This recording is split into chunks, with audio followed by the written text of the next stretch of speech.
What's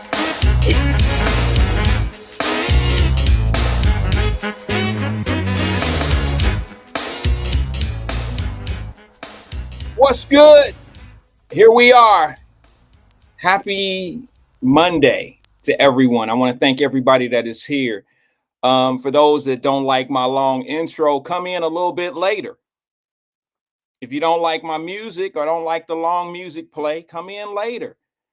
The reason why I do this is because I'm asking, I watch the numbers on all the different platforms. And what I'm noticing is people usually start coming in right around 1:15ish or so. So if I do start early, the intros end up being a little bit longer because people are starting to come in. And to be honest with you, I didn't think y'all value what I said that much. I didn't think what I had to say was that valuable. I mean, you got people here, no shade intended, but you got people here who asked me to start a radio station because I can DJ. Carolyn, I ain't gonna say no names. CS. Some of them like my throwback. I know what it is. Your ass can't dance, not Carolyn. I'm talking about some of y'all. Some of y'all can't dance as long as you used to on them 12-inch versions. Donna, I ain't gonna say no names. Some of you cannot dance like your ass used to on them 12-inch versions that we used to play in the club. Your ass be out there all night. Just can't handle it. Play that again. Play it again. Your ass only good for about a minute and a half of those dope ass beats these days, I see. Now my intro too long. I remember playing them songs and you couldn't get enough of it. What is it? You see Donna be shaking and doing what she doing. She can't do that shit in real life. Maybe a minute and a half. That's my sister. She family. I can say that about her. I'm just kidding. I'm trying to have a really good day here. I'm really trying to have a really day because it's been a rough few days, quite honestly. I'm going to tell you that I've been compromised. Something's been done to me, and I feel violated. If you only knew, and I brought the receipts. I'm telling you, um, I'm gonna tell y'all, but I can't get into too much of the detail because there is an investigation going on, and I will explain to you all what's happening. This is something that's dear, like really true to me, and it's I'm like in a real bad situation, but it's not my fault. And then I'll get into it. Please just remind me to tell you what it is. But now, since y'all like to go in on my intros and it's all long and it's the 33. I look, I could see the comments when I was on the phone. I could see the comment. This the 33 version. No, it ain't. They didn't make, listen, for you to say the 33 version, whoever you were, that's damn near a 8-track. Wasn't no 33s in the 80s and the 90s. The hell? They didn't make that song in a 33 version. That's 8-track type shit. What are you talking about? Trying to make me look silly and dumb up in here? No, I've never played a 33 in my life. Y'all remember when we used to have to go, some of y'all remember this, when you have to go to Vince Martin. I was a child when you went to Vince Martin and bought them little bitty ass 45s. And you had to put the little yellow thing in the middle so your component set could play it. That was a 45. That was well after 33s. The hell you talking about a 33? You might as well just say he's sitting there playing the 8-track version of that song. My God, leave me alone. I'm just saying, God. No, here's the other thing. I'm having a good time with some of the folks. I am in a really odd, bad situation in real life, and I'm going to express it because this is my therapy. And I got a lot going on in this world, man. It's just a lot, and that's why I don't kick people when they down, because your time of being down is coming. Damn it, I am down. You understand? I'm down. And it's nothing that can't be fixed. Mama didn't raise no defeated ass attitude little boy. She didn't raise it. She didn't raise it, and the people I was around didn't tolerate a losing mentality. So I will express that here in a little bit.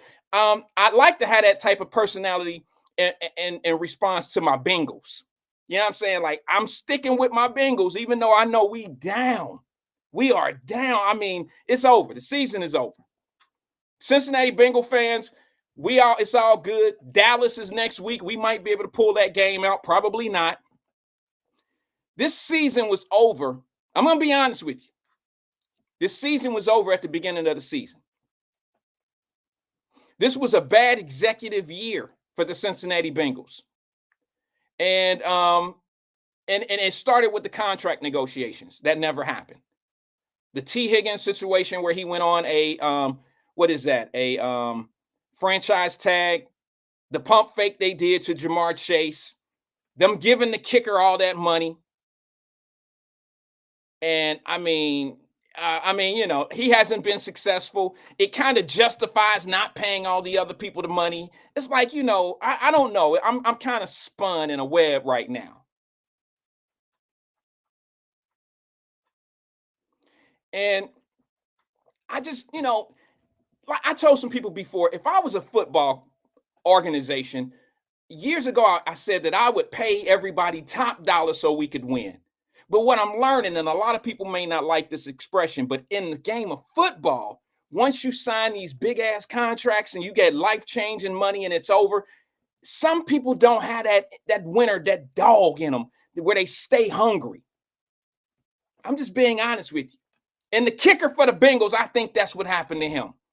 I don't think he's hungry anymore. I think he just be chilling at practice. You're missing too many field goals, bro. Field goals that matter. And then y'all open the door for Mike Brown and them to easily say things like, see, when we pay these guys this kind of money, they don't produce.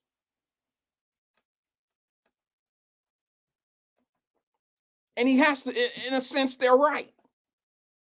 In a sense, they're right. And that's sad.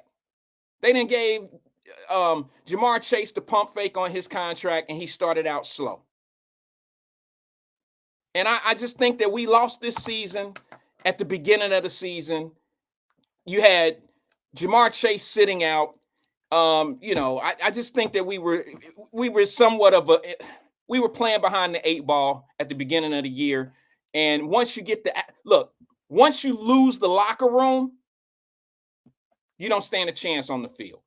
One thing I can say about Mike Tomlin, this is going to kill me because I'm not a Steeler fan. I'm a Mike Tomlin fan. I'm a head coach Mike Tomlin fan for the Pittsburgh. I can't even say it. For the Pittsburgh Steelers, I'm a Mike Tomlin fan. The man's had a winning season ever since he's been there almost. I think the first year he might have had some stumbles and some tumbles, but he wasn't playing with his own players. But the man know how to win the game. But you know what he know how to do? He know how to win the locker room. He know how to make players want to play for him. I seen on a video over the weekend where he told a player, shut your ass up.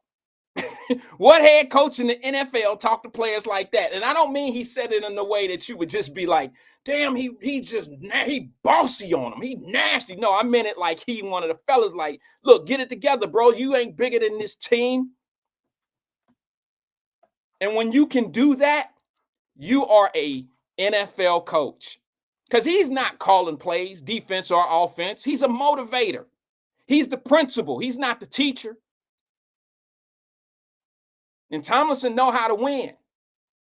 He know how to win. I'm a Tomlinson fan. I'm not a Steeler fan. This is crushing me to say this. But when was the last time you heard anything about, and I know we don't get Steeler news. We don't sit in Cincinnati on our local TV and hear how the negotiations are going with Ben Rutherford and all them guys when they were there. And, we didn't hear their negotiations, but I've never heard anything bad about Steelers and the organization. You know what I mean? Guys sitting out and stuff like that. I just never heard it. Guys missing preseason because they waiting on a contract extension. I just never really seen it. I'm not saying it never happened. They're just a different organization. And it crushes me to say that. I've become a little spoiled. The Bengals have had, 5 solid years? Not counting this year. 4 solid years. You can't count this year. And I'm just so disappointed because I see what the problem is. Number one, the secondary, y'all know I gave them so much excuse. I gave so much excuse to the secondary. I would say things like, when they in a zone, it's hard to get burned when you're in a zone. You got this area to cover. You got to get to the ball. But the problem is, even when they play the proper defense against the offense, they can't tackle. And then you watch them let key players go that got us to the successful points. The Bates and the DJ Reader. Them guys are mixing. These guys are successful somewhere else. And it's not by accident. It's because they were really good players. I'm so frustrated. The season is over. Even if we went, I believe if we won out, I still think we wouldn't even make the playoffs. If we won every game from this point on, it'd take a whole lot of losing going on. So I guess it's possible, but I'm not gonna hold my breath. If I hold my breath, I may pass out. I just don't think it's gonna happen. But this started at the beginning of the season. I'm not gonna blame any other players. Yeah, I know the kicker been missing some stuff. We missed a couple games by a few points. But that all comes in preparation. If your receivers aren't out there on the same page, it's not just kicks that cost us the games. Sometimes these guys are running around routes. The offensive line is letting Joe Burrow get plastered. The play calling on the offensive side of the ball sucks. It's horrible. It's so predictable. I want to apologize to Marvin Lewis because I used to say the same thing about him. Now I just see that it's Bengal coaching in general. I'm just so disgusted. Y'all know, anyone that knows me know I'm a Bengal fan. I'm a diehard Bengal fan. Tampa Bay is my second team. We're even over there in Tampa. I mean, I don't have much to brag about with Tampa either, but they are, my second team, and they're doing a little bit better than the Bengals. Not that much better, but they're doing a little bit better. We got injuries over there too. But hey, I wish well for everybody except Kansas City Chiefs. Because it's something about them. I don't know what it is, but I'm going to give you this little kind of breakdown. And then this is my last football talk unless somebody say something crazy. I think that the Kansas City Chiefs are the NFL team of the NBA Golden State Warriors. Need I say more? The luckiest. I've seen Steph Curry in a live video during a game before, pregame warm-up. I seen Steph Curry on one end of the court walking to the locker room. And kids are like, screaming over the gate and this and that. I seen this man take a basketball, walk to the locker room. The basket is probably what? A court and a half away. A court and a half away. And this man turns around and sling the ball as far as he possibly could. No accuracy, no touch, no nothing. He just turned around and slang the ball all the way around, and that ball went up in the air, and it went all the way up in the air, and it went all the way over into the basket, a damn court and a half away. You got to sell your soul to the devil to do some shit like that. I have never in my life seen Kansas City and the Golden State Warriors do some of the things that you do in them sports. I've never seen it. Kansas City find a way. They could be down 37 points with 8 minutes left in the fourth quarter. They're going to win the game by a field goal. They're going to drop off 40 on you in 8 minutes.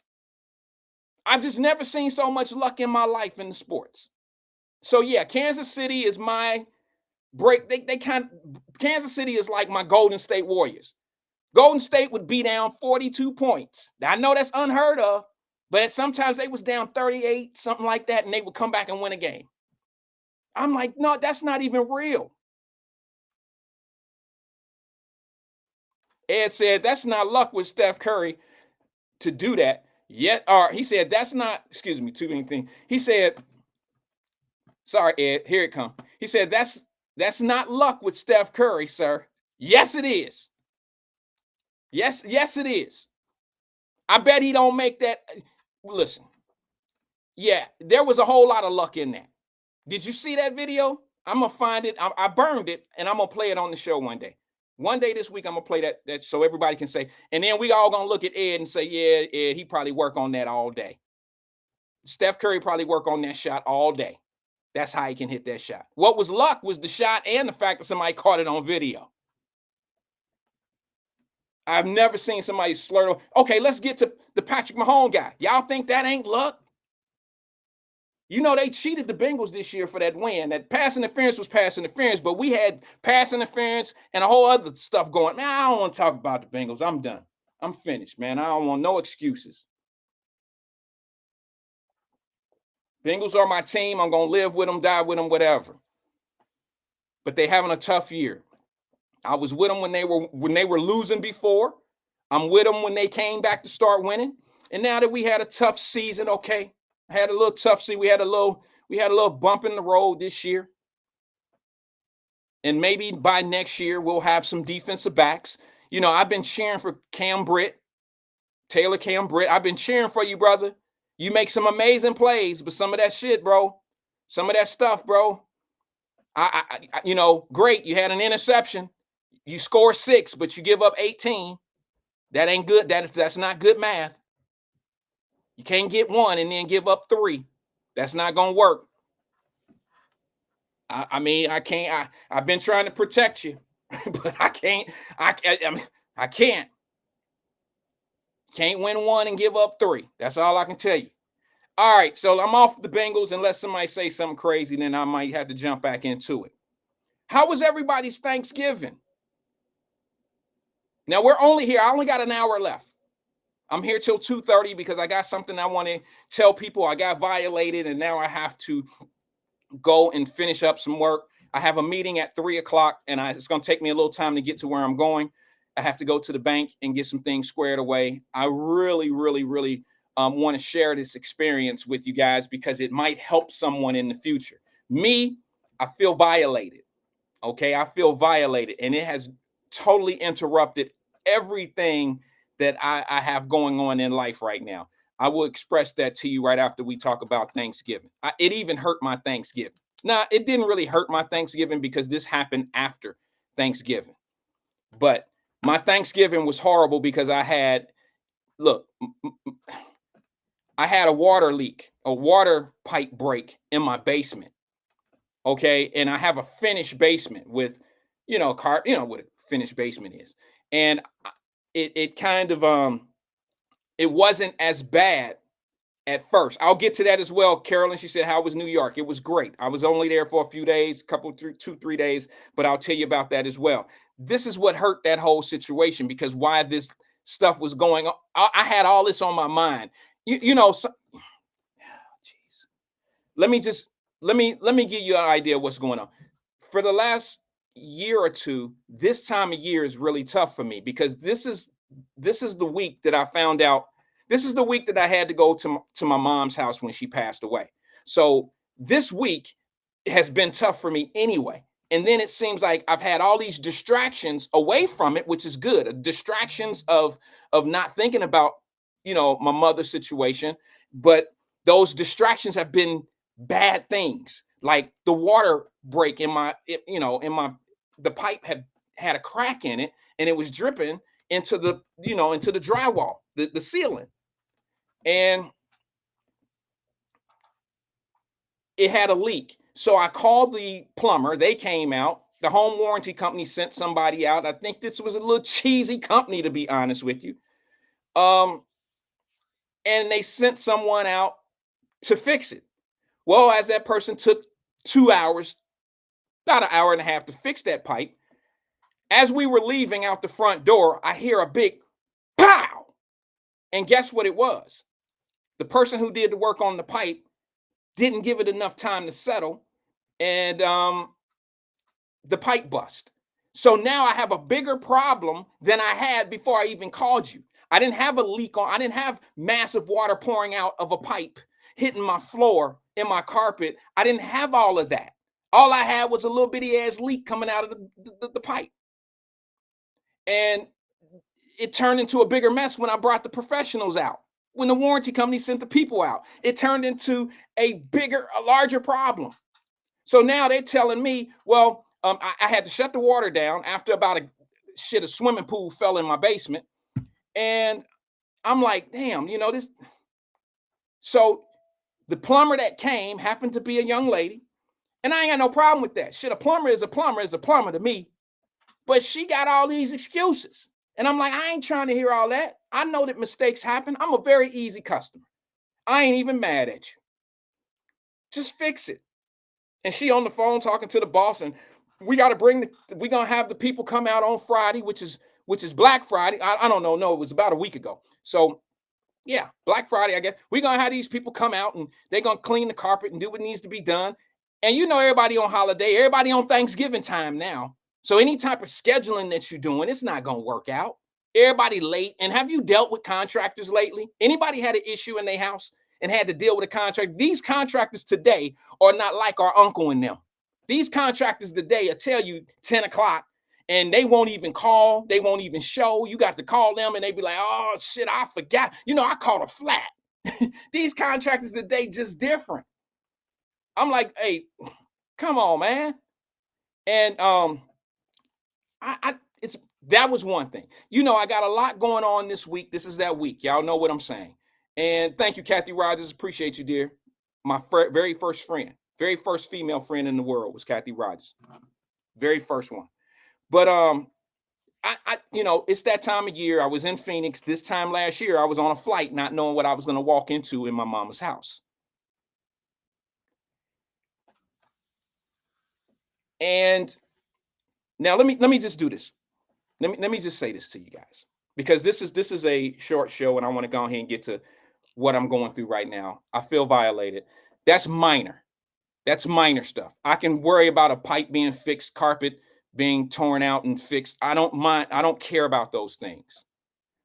But over the holidays, on Black Friday, I've been violated. My bank account has been hacked or broken into, however you want to say it. And this is real conversation, so I might be a little sensitive for y'all that want to joke around this shit. All right. So I'm just sharing it to people that like real stuff. And my account got hacked. And I mean, it got hacked heavy. And I mean, to the point where they got into the account and they start taking money, putting money in different little things that I don't know anything about. And what I mean by that is there's charges. I got this. It's at Fifth Third Bank. There's charges on my account. I don't know who these people are, but one of them, I've paid off somebody's mortgage. There's some solid abuse going on here. And this is not something that you want to deal with like right around this time of year. There's a charge on here for $74,000.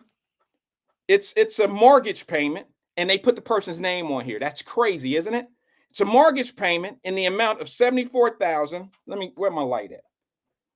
$74,869.39 to PNC Bank. What? There's another one on here for $9,999.99 to some type of investment firm. There's 3 more payments of $10,000 to that same investment firm. There is a American Express charge on here for $5,421.34. There's another $6,000 41-cent charge. Now check this one out. There's one on here for Robinhood, which I'm not involved in Robinhood, for $32,000 exactly. There are tons of charges on here that are not mine. I feel violated because what happens, for those that may know and may not know, I'm shut down. My account is now shut down, which thank God. I don't understand who these people are and why they don't understand that this is really like hectic on people's lives. But this is ridiculous to me. It's like well over, and I could read more, well over $200 and something thousand pulled in directions that I don't know anything about. Lord, have you ever Let me just say this. I do electronic banking. I can see my bank account or whatever on my phone, on the app. Has anyone ever logged into your app? I know a lot of people do this. Has anyone ever logged onto the app and you seen all your money gone? Have you ever done that? Have you ever been in a position where you log in and it's all your money is gone? And you're like, what the fuck? And then thank God this was on a Saturday that I discovered it. I discovered it on a Saturday. So all these charges, all these charges was was you know how when you look in there and they're pending? All these charges were pending for December the 2nd being Monday, being today. I don't look. I know the money is insured and all that stuff, but do you guys know how much of a hassle this is? First of all, I feel violated. Second of all, I got to sit in front of these people and try to be like, I don't want to be mad because mad is not going to get me anywhere. All right? But I feel like I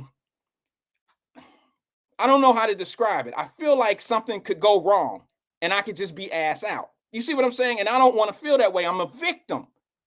And all I'm telling you guys is this. There's so many things, and I'll learn more. I'll learn more as I go on because I have a meeting today with the bank at 3:00.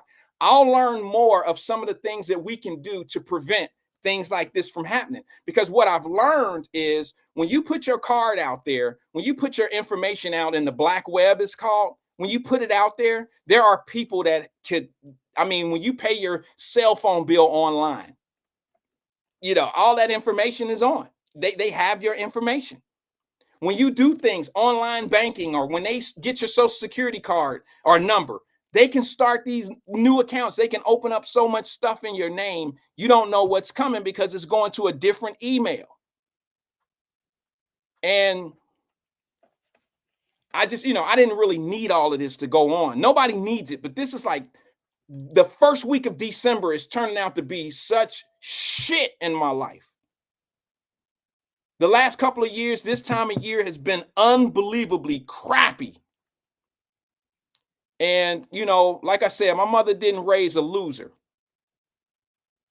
You know what I'm saying? She didn't raise a loser. I know I'm going to stand up. We're going to stand up. We're going to get through it. But I can't do Cyber Monday. You know what I'm saying? Like, I'm afraid. And I don't want to sit here and tell everybody, look, man, don't trust banks. Don't put your money in the bank. I don't want to be that guy. But Mama Birch, I got to go back to the Nike box. I've been trying to be the better guy, been trying to do things upscale, legit, just be straight up guy and try to do things the right way. But when you get played like this and they're talking about it's going to take 45 days to get this straightened out, you're talking, that's crazy. 45 days? Christmas is what, 20 something days away? 23 to be exact. So you want me to go through all this shit and I got to worry about Nathan? Well, we're going to credit you. We're going to get you. No. I need my money back in there, bro. Y'all could clearly see that this has been a violation. I don't even know this person for $85,000 that I just paid a PNC mortgage off. I don't even know this person. And who does that? Who breaks into somebody's account, pay off somebody's mortgage, and the mortgage that they paid off. Now, what do they call it? What the fraud division is saying, which I got to talk to them today at 3. They're saying, oh, don't worry about that. That might not even be that person's name. Okay, whoever that money was allocated to, that's who y'all need to be looking at, because I don't know these people. And I don't have anything in these investment things that y'all, you can always, and all this, look, tell me if I don't have a consistency. I don't have a pattern of paying that type of money off of things all in one day. All in one day? You telling me I spent $300,000 on some shit I don't know nothing about in one day? And you could it shows you where these people, how when you're trying to get on something and they say, well, to link your account up, just add 7 cents or 12 cents so we can link your account up and we can link the account up to what we selling and blah, blah, blah. There's a ton of those. A ton of those link ups, the 10 cent, 15 cent. Like I said, I can't say too much about the details because I'm sure there's an investigation going on, and it might be somebody that know me. I don't know, but I don't want to put them on to, what's going on. I don't know how far I can say or what I could say. I just know that shit ain't mine. That's not my stuff. I don't know anybody that I would pay their mortgage off. Anybody I pay mortgage off, they dead already. My mama, my grandmother, some shit like that. Those are the only people that I would pay a mortgage off. I don't know anybody. I don't know nobody that I pay mortgage off to. So shit, get it together, get it right. So now I got to go deal with that at 3:00, and it's a pain in the ass. The banker told me this, and then I'll move on. He said, I feel your pain. I can feel you. I understand. I said, do you? He said, well, yeah, I kind of see this a lot. I see it. And he said, you came in here, and he's right. I ain't gonna sit here and say I wasn't panicking, because I don't know how many of y'all. I've never experienced going to the bank and the shit said. Now, when I was younger and I knew better, when I was young, I knew I was, you go to the store and you don't know if your card gonna work because you don't know if this shit hit yet, your check, or yeah, I've been there before years ago. But I've never. It's been years since I've looked at my account and the shit was like all gone. Like there's no way. I guess there is a way, but I'm like, y'all gotta see that this shit is not real. I don't have a history, a pattern of spending $300,000 in a day. 909. I'm excuse. Here go the sad thing, and I'm off of it. All the shit hurts, and it's a pain in the ass, right? But this is the one that hurt right here. At this same bank, I opened up savings accounts for my two daughters. They don't know anything about them. They don't know anything about these savings accounts. And those two savings accounts were both hit. How when you do your app, your banking, and you can see all your accounts, and I probably have like 4 accounts on that banking thing. And the crazy thing about it is they hit my daughter's accounts. They're the minors on these accounts. These are the accounts that I set up where if something was to happen to me, this money would go towards them and it would help them in life. It ain't life-changing money. It was not that. It was just something that I did as daddy. If something happened to me, my babies can have a little bit of something to take care of some things just in case they having problems getting to the other shit. Their name is on this. So with your name being on these accounts, you have no problem going to get it. And their names are not on all my other accounts. So I can't, you know what I'm saying? If they got to fight for the other money, that's the money to be able to do it with. But I'm telling you, man, this electronic banking shit, this was a wake-up call for me. I'm going back to the shoe boxes. I'm going to be my own Brinks truck. Damn it. I'm going to be my own wall. You know what I mean? And it's going to be protected. And if a cyber motherfucker want to come try me, I got a whole different type of pyramid that you're going to have to get through to get me again.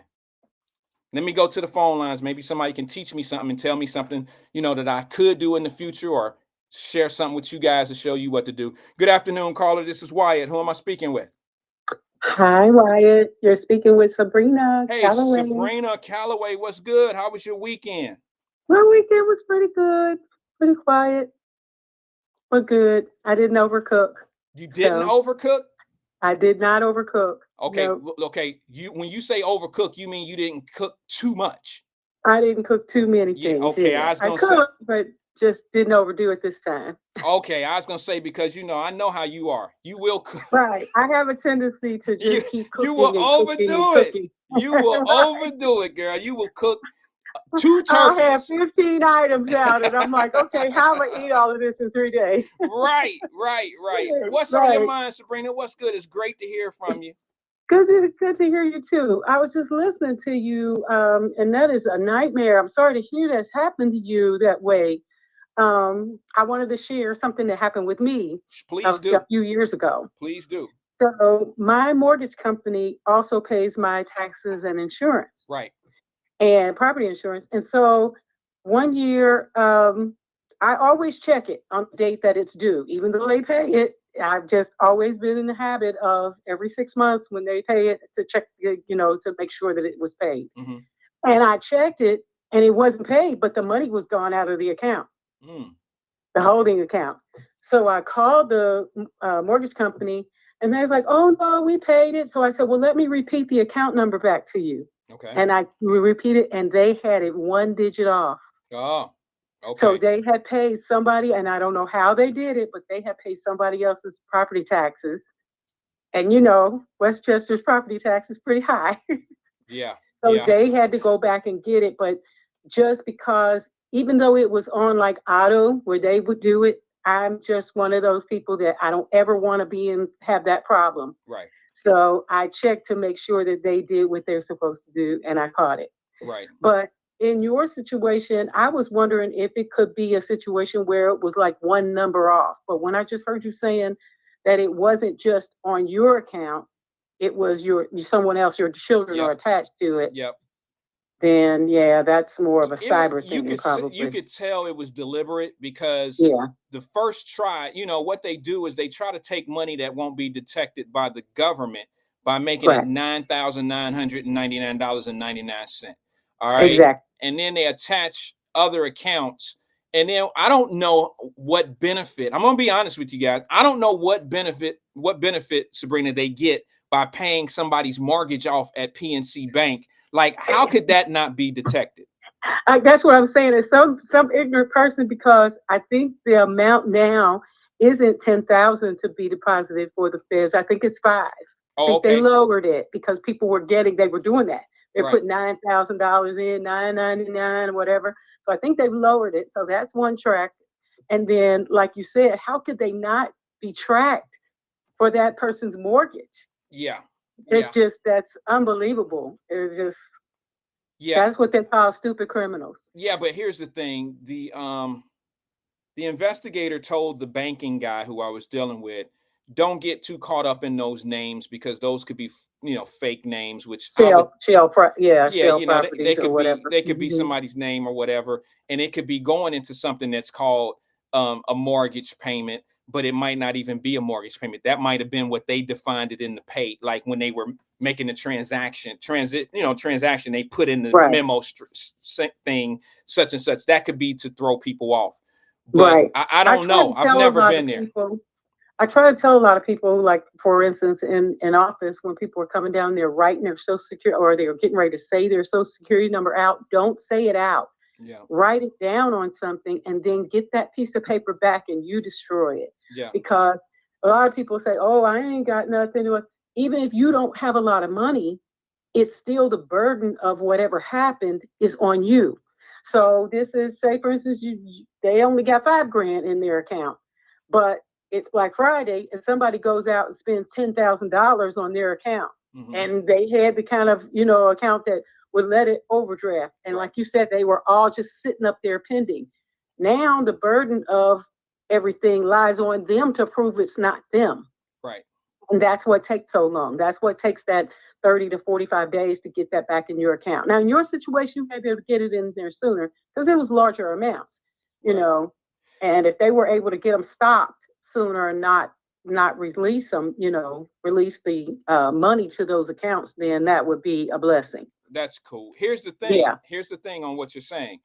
I I caught it in time where for some odd reason I don't even know. You know how you get an email from your bank and saying it's the beginning of Is it's this you? Yeah, they'll say, "Is this no, you?" no, no, no, no. I just got a email from my bank saying I don't get bank statements in the mail. Okay, they Okay. come to me through email, and Okay. it was basically my bank statement that came through. And I normally don't even, I'm a thorough guy. I don't really look at my bank statements. I know what I spend and things of that nature. But Okay. I happened to open up this particular email, and it took me to my app. It took me directly to the Fifth Third app. And then, I have face recognition on the app. So Right. it did what it did, and it put me on my app. This was totally I was not even So if looking. you hadn't have opened the email, you would not have known. I would not have known. And here go the thing. Here go the crazy thing. This is God working in a bad situation, y'all. I normally don't even look at those emails like that. I know what it is. I keep the email, but I don't really get into it and then click it and go to my account. I don't do that. But this time I did.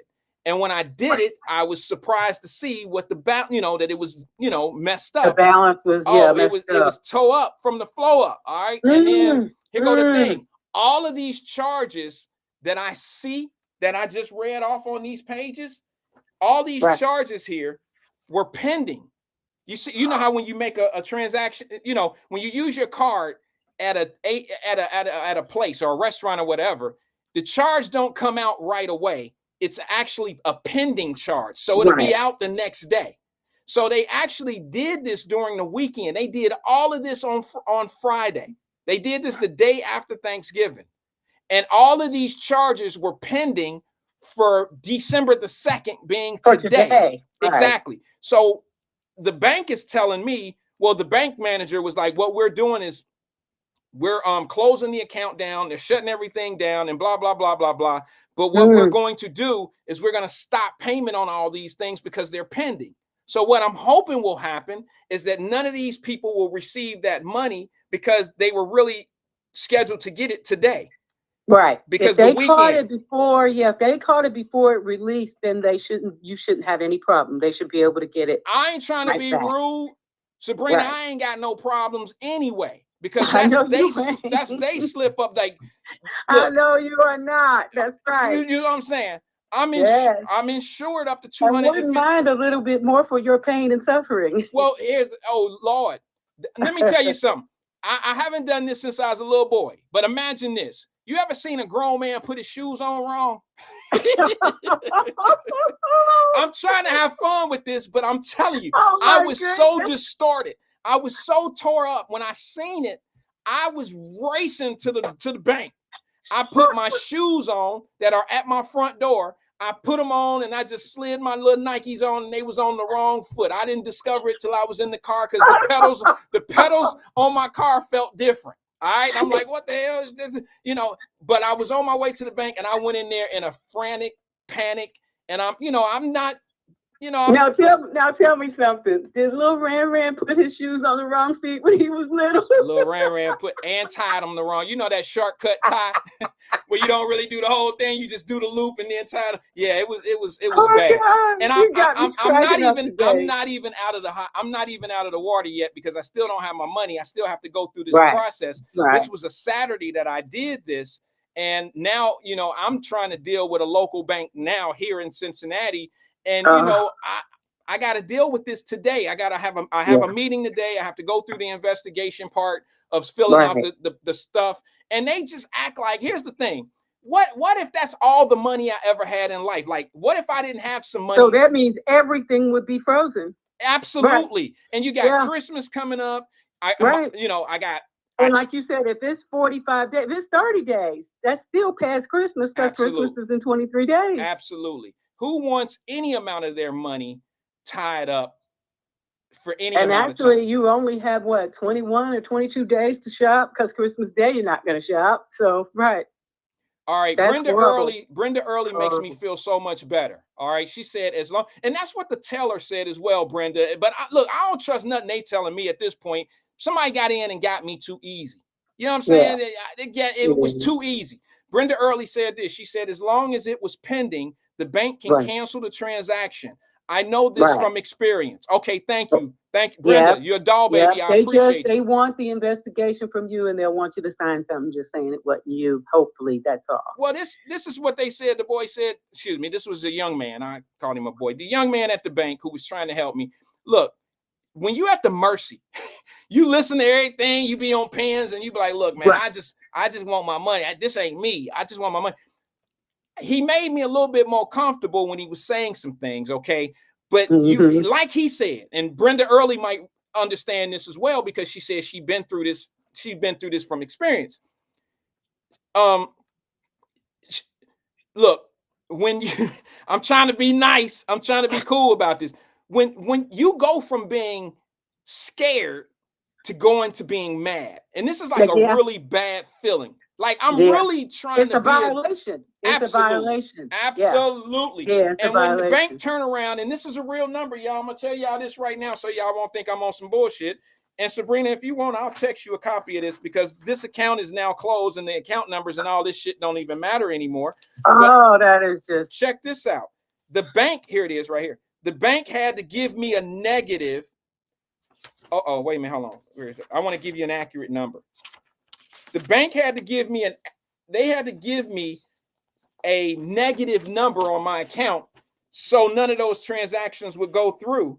So nothing else to either will go through. Right. They shut the account down, but they made it where everything from this point on would have to be backed out if somebody else snuck something in.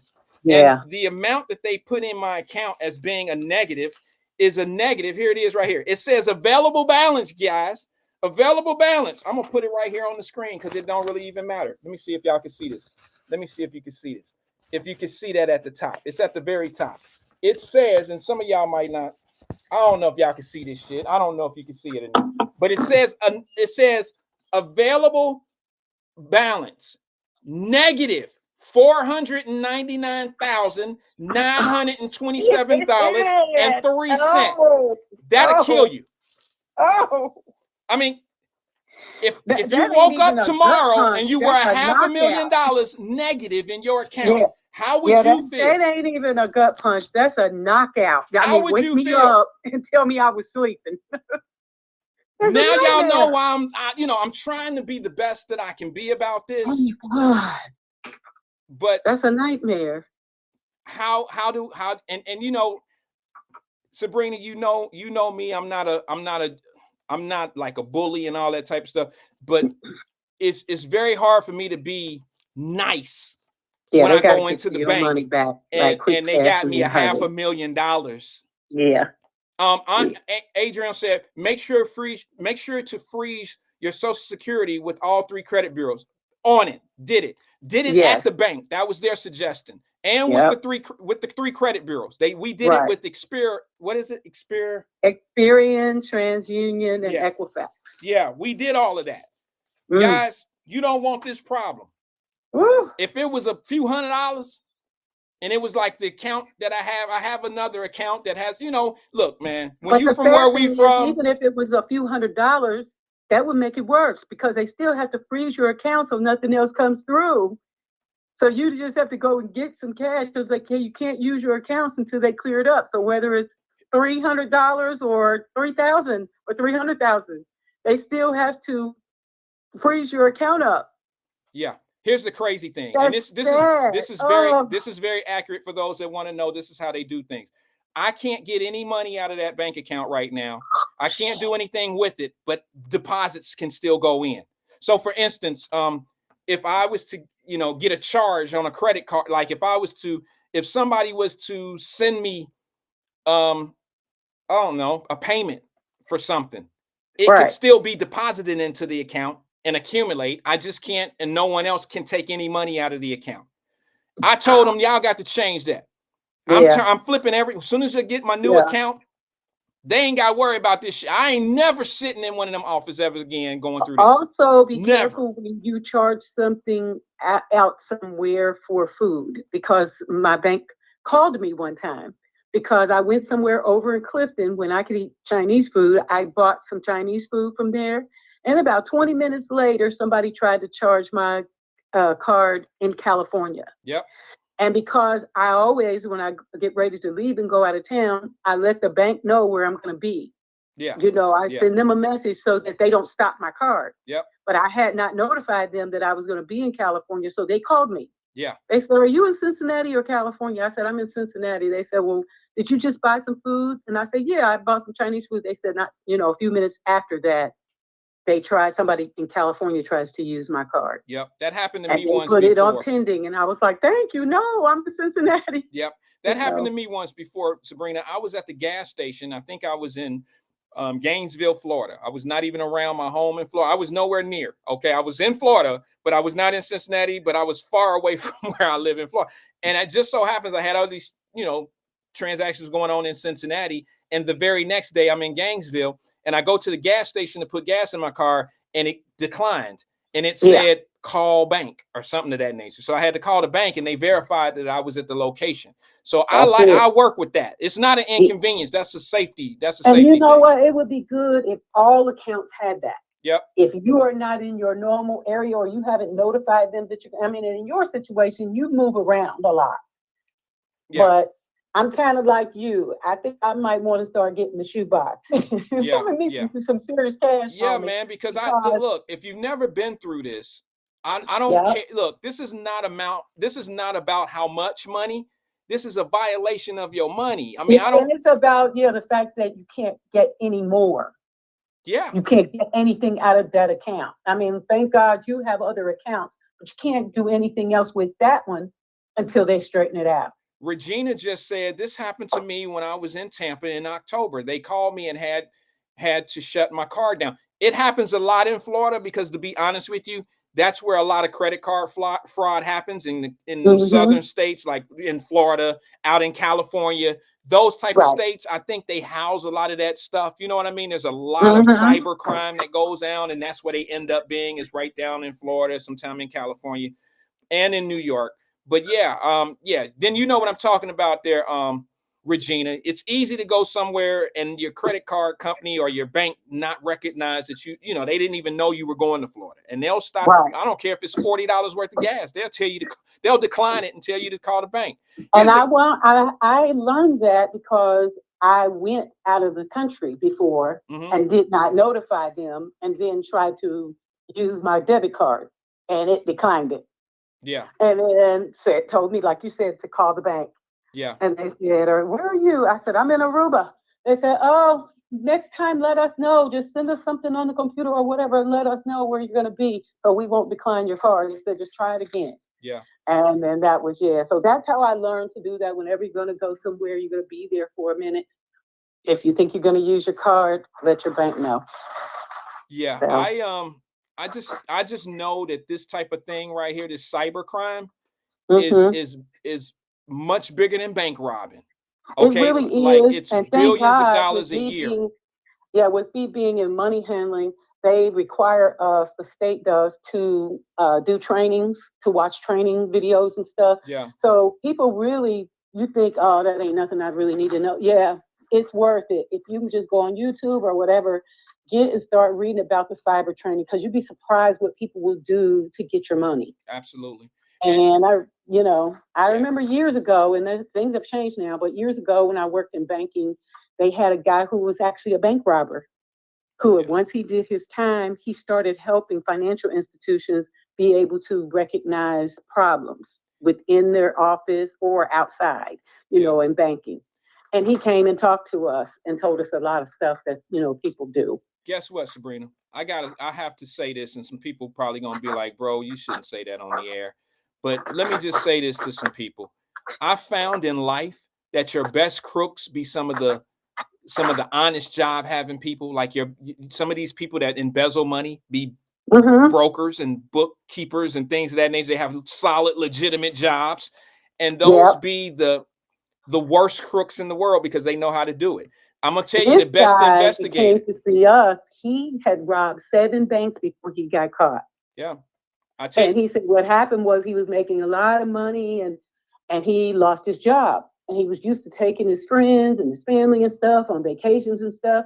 So he couldn't tell his wife that he had lost his job and he was making all this money. So he started robbing banks so he could continue to do the things that he said the last time he was so scared, he was tired, he just sat in his car. Yeah. And he didn't even, leave the place where he was at. He just got the money and sat in the car, and they came and got him. Yeah. It's horrible, man. I'm telling you, there's no worse feeling than to wake up and your money is gone. I mean, and you don't know. And here's the thing, you don't even think, okay, all I got to do is go report it and I'll be good. That's not what you're thinking. The first thing you think is, what the hell? Exactly. And you're thinking, how is this so? And I'll be honest, how I was thinking, I was like, boy, look, it's over.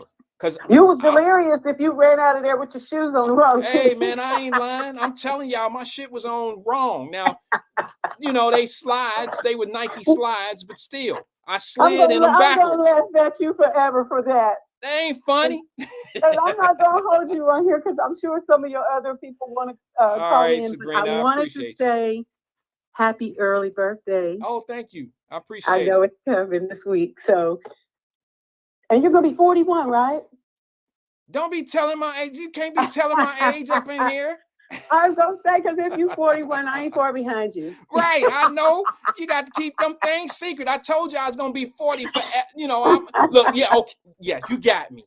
Damn it, so I ain't mad because we cool. Then. So instead of being 4, well, you don't want to be 14. No, I said I'm flipping my age this year. I'm 26 instead. Is that right? So, you know what? I'm gonna be honest with you. Some people about to lie. They'll lie. I ain't gonna lie. I wouldn't want to be 26. I would not want to be 26 anymore. I don't, if I could do any age, if I could start my life over, Sabrina, and start at any age, I would probably be a kid before I would be 25. But if I had to start, I'm just flipping the numbers because they sound better saying 26. No, I understand. I'm talking about the life we live in today, with the stuff that's going on. In today's world, I would rather be. I wouldn't want to be a 20-something-year-old. No, me neither. Me neither. And if I had to grow up if I had to start over as a grown up, I probably would want to be like 30. See what I'm saying? I'd say 30. About 35. Yeah, somewhere in there. Yeah, about 35 was real good for me. So yeah, I don't want them 20-year-old heartbreaks and all that old mess of learning the hard way. I don't want that over again. By the time you get 35, you better know better. Absolutely. All right, Sabrina, I appreciate you. I want to share something with the people. I'll be in touch, okay? Because I want some. I didn't send your name out to the world about catering and all of that. I saw you had me tagged in some things, and I thank you so much. No problem. Get your money. Hopefully in 2025, I'll be able to get back to my catering. I only did one job this year, but it was a pretty big one, and it was in California. Okay. So, yeah. Well, I tell you what, if I could be of any assistance, I'm always on deck. You know that. All right. Thank you much. Thank you. I'll say prayers for you for that money getting back to you quick. Okay, I appreciate it. If not, y'all gonna hear me. I'm gonna have a case. I'm telling you, if y'all hear Wyatt in the news, you know why. Shit, I ain't going for it. I'm on. Hey, we don't want to hear you like that man from Getting Jenny did. I don't know what he did, but if he got his money back by hook or crook, I'm going to get mine. He was losing his place. He went and robbed the bank. So well, shit. I mean, shit. Stick them up. Like, how can the owner of Getting Jenny rob a bank? Stick them up, shit. Because we don't. If you get desperate enough, you'll do anything. You probably so. All right, Sabrina. I'll talk to you soon, dear. Appreciate you. Take care. All right, man. Bye bye. Bye bye. All right, that was Sabrina Calloway. Appreciate her calling in, making me laugh in this horrible time. Let me bring this up to you guys real fast. Remember, I just said something. Sabrina brought it up. I ain't talking about my age and none of that old shit. But what I will say is this: I wouldn't want to be a 20-something-year-old anymore. Nah, I know I got 20-year-old kids. I wouldn't want to be that age because number one, I see what they go through and what they part of, and the peer pressures and the adult things they going through right now. I wouldn't want that all over again. I would rather either be a real little child, 10 or so, maybe going into my teens before I'm an adult these days. I wouldn't want to do that. The job market is tore up. There's just too much that I wouldn't want to go through right now. All right. But let me just say this to you. Let me start with this. I wouldn't want to be out in society right now listening to rap music. I wouldn't want to do that. I want to share this. I don't know if Fame is still listening, but Fame Rothstein, you and I have the same feelings about who people think is the greatest rapper or who was some type of I don't know, trailblazer of rap. Everybody think Tupac was this big, movement. And I think Fame and I had the same feelings, and that's kind of funny to say. But Fame and I feel the same way about Tupac. I want to show y'all this right here, and I'm going to tell you, here was the beginning of what Tupac started and took us out of going to the clubs, having fun with our music, And I want to know if y'all agree with this. I got a few minutes to share my thoughts on this. I'm through talking about my experience and my problem. All right. But now let me just show y'all this right here. I want to share this with you. Tell me if you agree with Tupac on this or not. Let me find it first. I'm sitting here. There it is. Tupac had a problem. Yeah, that's right, Roz. And it's crazy because his ass was a backup dancer for the Humpty Dance people. Who was that? The who did the Humpty Dance? Digital Underground. I think that was what they was called, right? They were called Digital Underground. Tupac was a backup dancer. That's like a hype man. You run around, hey, say everybody say ho, everybody say ho, ho. You ain't a gangster. And now all of a sudden he want to be the gangster, he want to be the thug life and all this old shit. They found a market for him, self-destructive market, turned a non-street dude into the #1 thug and sold it to our children, to us. We were those kids at that time. Sold it as if it was some type of glorified thing that we should be all into and this and this and that, and thug life thug, and got the guns and shit tattooed to his body and holsters. And this motherfucker was like the black man of our 90s. Everybody should listen to him, and his mama was in the Black Panther. His stepdaddy was a damn bank robber. The hell, wasn't nobody chasing him because he was part of some conspiracy. They were bank robbers. And then he turned all his story into his mama they were on drugs. They were bankrupt. They were not what you thought they were. And they didn't turn this whole story around to make us feel sorry or make him feel like he's a victim when he poisoned us. They used him. Y'all remember? Do y'all remember? Fame is still here. Thank you, Fame. I hope you listening, because I think you and I are right here on this. Do y'all remember when Tupac had all these badass words to say about like MC Hammer, Kid and Play? Like rap music was not supposed to be fun. Rap music was not supposed to be us going out having a good time and no shooting and killing. I don't know. Has anybody ever heard of anybody getting shot at an MC Hammer concert? MC Hammer had a whole army on stage with him, but I ain't never heard nobody getting shot and killed at an MC Hammer concert when we was coming up. But Tupac told y'all he was soft. He was a sellout. But that's the same shit you did, Tupac, when you was with Digital Underground. You was the MC Hammer of Digital Underground. Am I lying? Fame, am I lying? Now you want to turn thug life. You want to make it seem like it ain't cool. Watch this video of Tupac when he said something about MC Hammer. I want to know how many of y'all agree with this. And then I'm going to show you what rap music has come through from Tupac to what they doing right now. And you tell me I would want to be a 20-year-old in today's rap music, in today's society? No, thank you. Check this out. Who remember this? Can't Touch This by MC Hammer. Okay, and why do you like that one? Because it's raging and he's funky. Funky dance steps. Now, okay, no, but there's parents out there listening to this that think he's serious. Why is the audience laughing? I want to ask you, why do so many people get on Hammer? I mean, the man sold 10 million records. I'm not getting on Hammer, and I'm not going to say he did sell 10 million records, but crack fiends bought 10 million rocks. That don't mean crack is good. That don't mean nothing. Sell. Pause. I guess that was a fucking bar, huh? I guess that was a bar. Since MC Hammer sold 10 million records, that made him less than a rapper than anybody else because they sold 10,000 crack pieces of crack. That don't make crack good. I guess that's a bar. Come on, Pac. Come on, people. This is the beginning of the end right here when we glorified this type of bullshit.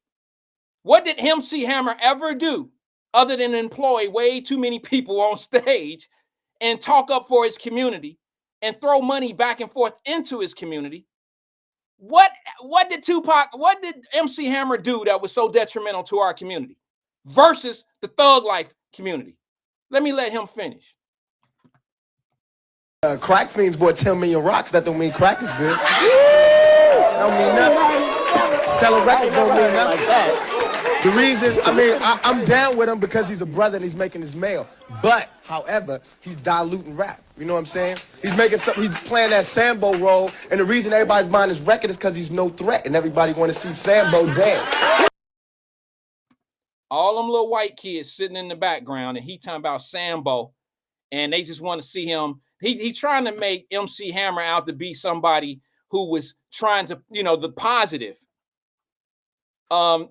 The MC Hammer, the positive guy, is the cornball. He's the Sambo. He's the sellout. Because he's no threat. MC Hammer never came out and talked about reform or justice or anything like that. That wasn't his thing. But people went to the clubs. People liked his music. It wasn't a distraction. He wasn't into politics and all that old shit like you were, bro. So explain to me how MC Hammer, somebody on here tell me how MC Hammer was a sellout. Hold on. Let him finish. He's playing that Sambo role, and the reason everybody's buying his record is because he's no threat, and everybody want to see Sambo dance. You gotta hear this song we made called Words of Wisdom. Well, we obviously have some strong feelings here. Rock. Can't Touch This by MC Hammer.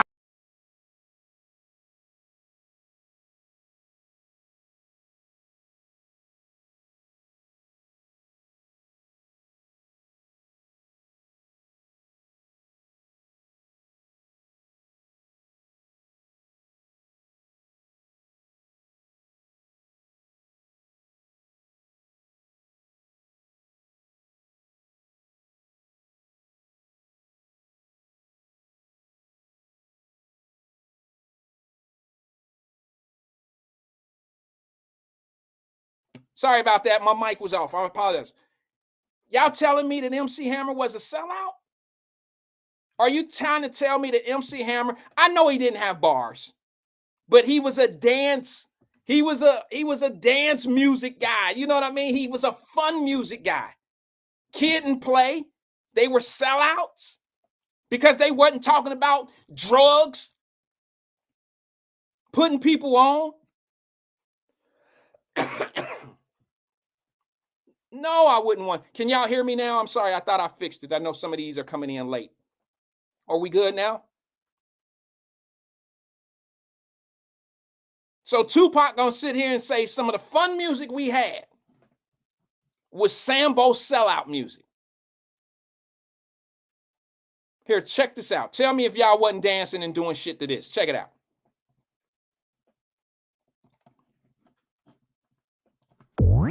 Pumps in a back, pumps in a back. We like the girls with the pumps in a back. Pumps in a back, pumps in a back. We like the girls with the pumps in a back. Pumps in a back, pumps in a back. We like the girls with the pumps in a back. Pumps in a back, pumps in a back. Give me the girls with the pumps in a back. That's when I pop that I hit another slap. Up just to see me with the pump in a back. Bump, bitty bitty girl, getting on my good nerves, looking like ice cream, catch it, bend it, till I get in it. If you wanna give me with a G, baby, stand it. Cause I come a grip, read my lips, baby, you can see me slip out your clothes and take a trip. Pumps in a back, pumps in a back. We like the girls with the pumps in a back. Pumps in a back, pumps in a back. We like the girls with the pumps in a back. Pumps in a back, pumps in a back. We like the girls with the pumps in a back. Pumps in a back, pumps in a back. Give me the girls with the pumps in a back.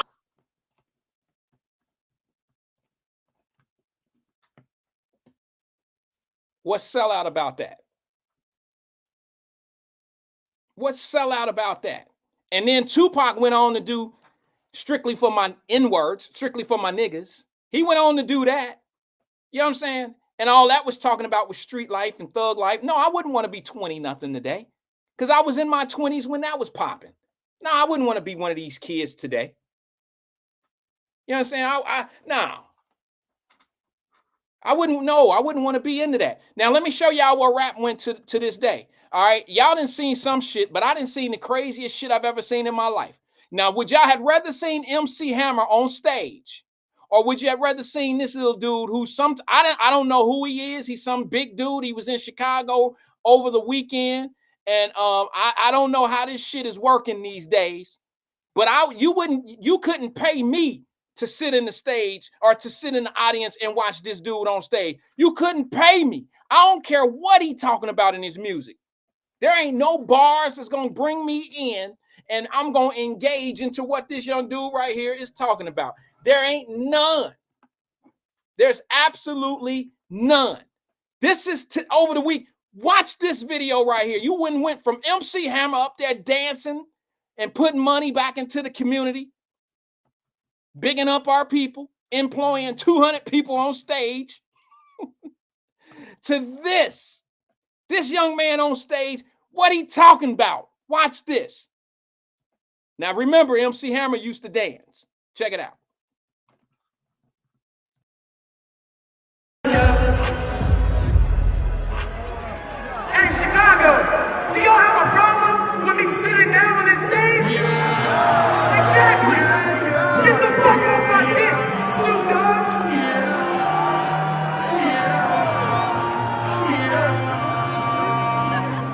I bought her a chain, I bought her a bag, I made her everything.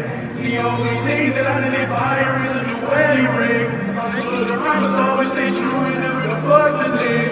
I know she probably think I'm crazy cause I'm always saying that. But my ex, she did me dirty once I got my heart attached. And I'm steady on the Zans cause they help me to relax. Xanax don't help me, it just put me in a trance. I'm talking about euphoria, I'm not talking about a man. Told her don't leave me cause I need you by my side. As long as you don't leave me, then I'll probably be alright. And that one time that you left me, I didn't sleep that night. And that one time that you left me, I took 10 perks to get high. 10 perks to get high. Pray that I don't die. If I die, see you in the sky. 2 points to the play. Don't leave, just stay, babe. Let's go on a vacay. Leave the world behind.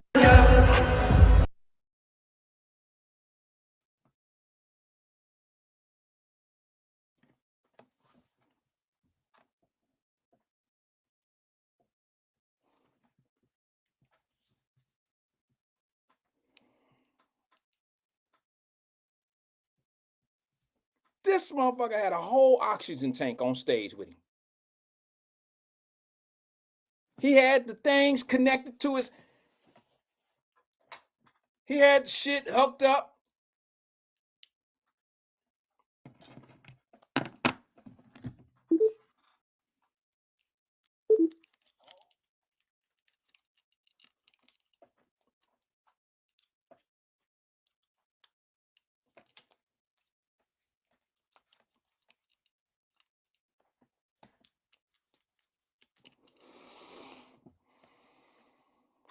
The fuck?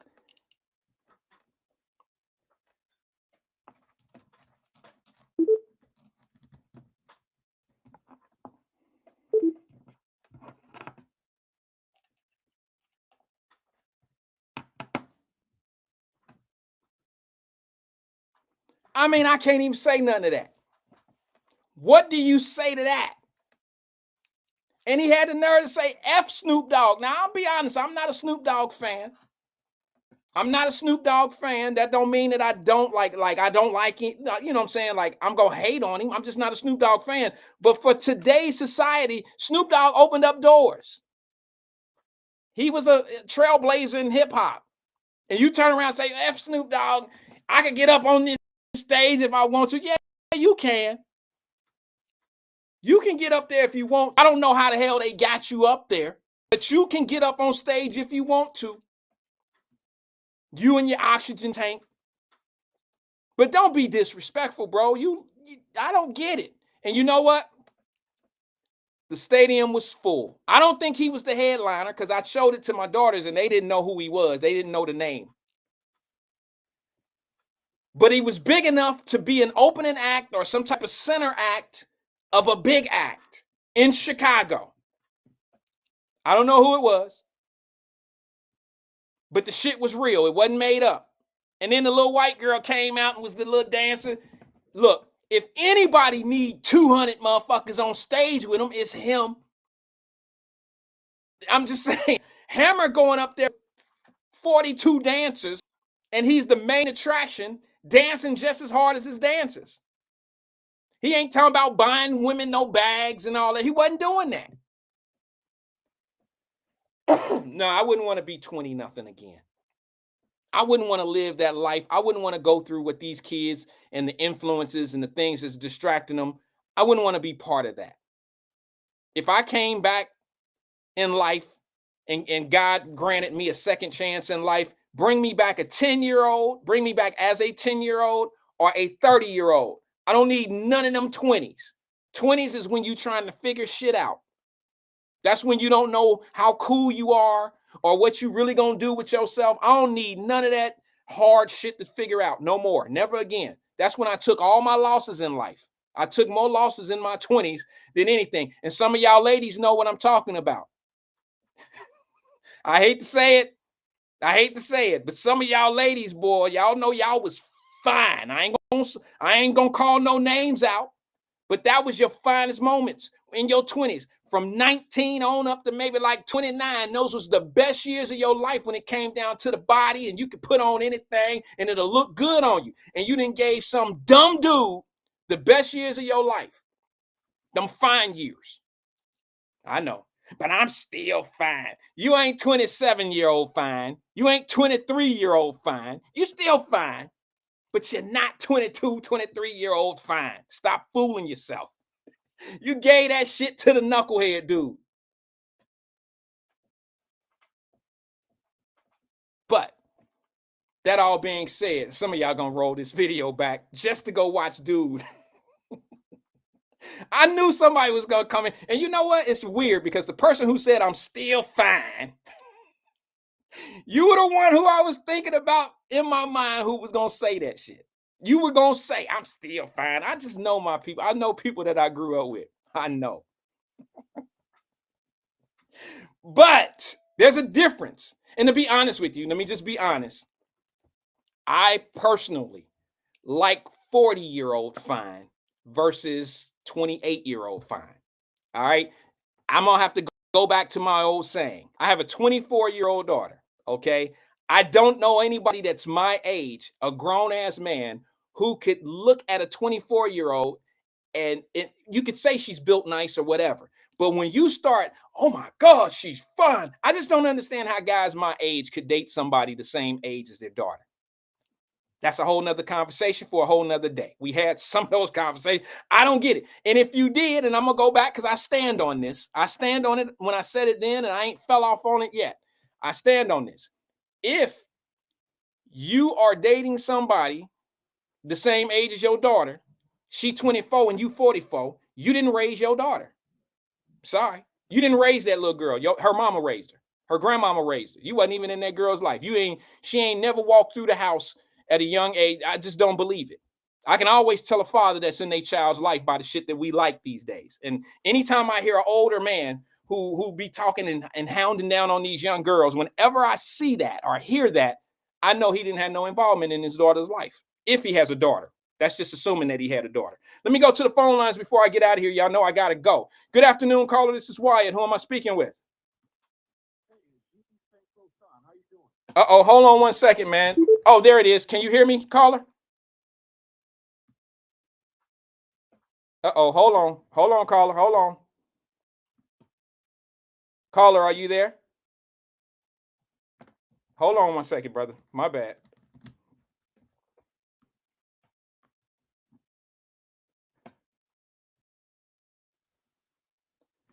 Caller, are you there? Yes, I'm here. Can you hear me? Yeah, I can hear you. My apologies, bro. I took the wire out because I had to put my breathing tube in like dude on the stage. And I used my wire for the phone. What's on your mind? Fame, great call for today. Are you here to argue with me about this Tupac thing? My name's Eve. Eve? Okay, Eve. Fame. Eve. Eve St. Croissant. Eve, spit it out. I gotta go. What's on your mind, bro? What's happening? Do you agree with the Tupac? I did not call to argue with you. I agree with. I wanted to tell you that you were spitting bars. Well, thank you, Nas. Today. Damn, Nas. Because one, that's exactly why I don't deal with younger women. There's a younger woman at an establishment that I frequent, and I don't know if she's just laying it on thick or whatever, but I was just like, you're 3 years older than my daughter. I can't do that. Right. It don't even seem right, bro. I mean, don't you think of your daughter when you and my daughter didn't grow up with me. You know what I'm saying? But you know what I'm saying, I was in her life. Yeah, well, you was in her life so enough. Therefore, you were in her life enough to have that impact, for that to be impactful for you. You've been there. I'll tell you what, the first time I went to a strip club was after I had kids. I was 26 or something. I went to a strip club and totally didn't enjoy it. I'm looking at these girls like, what did your dad do to you? Yep. Hey man, would you agree with this or disagree with this, bro? Don't you think real men who take care of their kids kids mature men? I mean, I think that men that are really in a position of taking care of their families mature guys. It's just some things you could tell a guy that ain't really in his kids or his family's life because of the shit that he's attracted to, that he like to do. Right. Oh yeah, because when I knew mine was on the way, instantly settled down, in life, calm myself down, and for those, for a while there, I was making more money than I ever made. Mm-hmm. You know what I'm saying? Mm-hmm. When those kids, so yeah, you're 100% right. It do mature and whatnot. It puts you to work, don't it? But it puts you to work. Exactly. And what you said about how you wouldn't want to be one of these kids today, that's exactly what I've been trying to tell you and your listeners and everybody for the past year or two about what I don't like about that group dissing children. Well, I think it's a little bit different. Don't know the bullshit that they have to grow up with today. But it's not the adults. They don't have the childhood that we had as kids. It's not the adults. It's not the adults. I think your angle, I understand, Fame. I understand more than you think I do your point of view. I don't agree with it all the way. I agree with some of it, but I think that you think it's the adults that's making it tough on children. I think that adults can make it tough on children when they're not raised right. But at the same time, I think that what kids are attracted to today is what their downfall is. A lot of shit they're learning because on TikTok. Adults have allowed that to happen. I agree. Wyatt. I agree. It's all circular. I agree, you know bro. What I'm saying? I agree, but you can't tell me that it's like when you say that a kid that'll punch a 70-year-old in his mouth, you can't blame the 70-year-old for what the 70-year-old may have said. You got to blame the adult in the kid's life to not have a resolution, some type of a better resolution to a problem, to solving problems. When these other grown-ups are not teaching their kids, that is the domino effect right there, brother. That's why I understand where you're coming from, but you can't blame the 70-year-old for what he says. Okay. Let me tell you why I'm gonna blame the 70-year-old every time. Okay. Because you know as well as I know that black people rare is it for the older black person, male or female, to reach back and give guidance. They reach back with scorn and talk shit and insult you. I don't know if they that's really all go the way back true, to give you guidance. I don't know if that's all the way I didn't true. say not everything's concrete. Not everything's 100%, but that's rare. But wait a minute. Can I say something to what damn you just well, said? You and your homies from that little project you grew up down there, Lower Homes or whatever. Don't act like you don't know. Don't act like you don't know. Don't act like you don't know down the way. I don't know. I didn't grow up in the projects down there like that. I hung out in the Fayette English Woods. I grew up in Westwood. Okay. So I don't know which one. Those are the only two projects I was familiar with. Fayette, English Woods, Millville, Moosewood, Bowling Green, that little spot right there. Okay. 45225, all that little shit. Okay. All right. Okay. But let me say this. Where do we do that? We always go back with scorn and insulting kids. When you was with those homies growing up, I guarantee you was an old nigga, called you a punk for no reason at all. Called you or one of your homies punks and all this shit for no reason at all. Just because he could, because he was older. I don't know about that.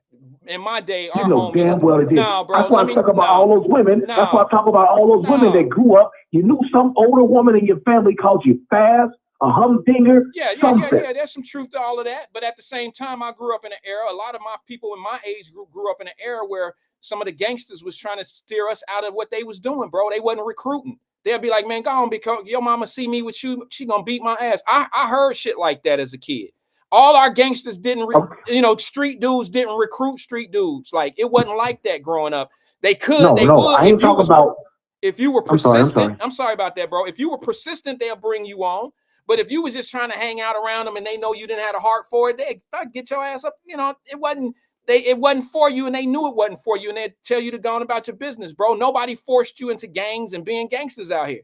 Today's peer pressure comes from a lot of kids. True, but I'm not talking about being 12 and 13 and a 19-year-old kind of, taking you under your wing. I'm talking about when you're 14, 15, and that burnt out 30-year-old talking shit to you. Well, that's different. Those are the people I'm talking about. Believe it or not, bro, today's 30-year-old is not the 30-year-old when we was coming up. Okay, that 30-year-old. Exactly. That's why I say give the kids a break, because they got to deal with dickheads. Well, I agree with that. That's what I agree with you. I believe that our children are only a reflection of how they've been raised. I believe that. And that's why you never hear me say we have a children problem. You've never heard me say we got a kid problem. I think I say it every show. We don't have a kid problem. We have an adult problem. We have a parenting problem. That's what it is, bro. And they don't want to even say it. Nobody wants to confess it. Nobody wants to really say it. I'm the bad guy and I'll say it. That's what it is. Bottom line. Most of the kids that's running around here, parents aren't really engaged with them, the ones that's ripping and running the streets. And you can't say because a parent is at work all the time that that's a legitimate excuse, because it's not. It sounds good. I'm putting food on the table. I'm doing what I need to do to make things good. But you're not raising your kid. The street's raising your kid. So now you don't get no excuse. Fame, I love you, brother. I got to go, man. I got a 3:00 meeting I got to get to, man. Nothing but love. Go get your money. We'll talk about that tomorrow. Go get your money. I was kind of salty about that too. That shit is crazy. I appreciate you, Fame. See you tomorrow. That's Fame. Look, man, I got about 15 minutes to get dressed.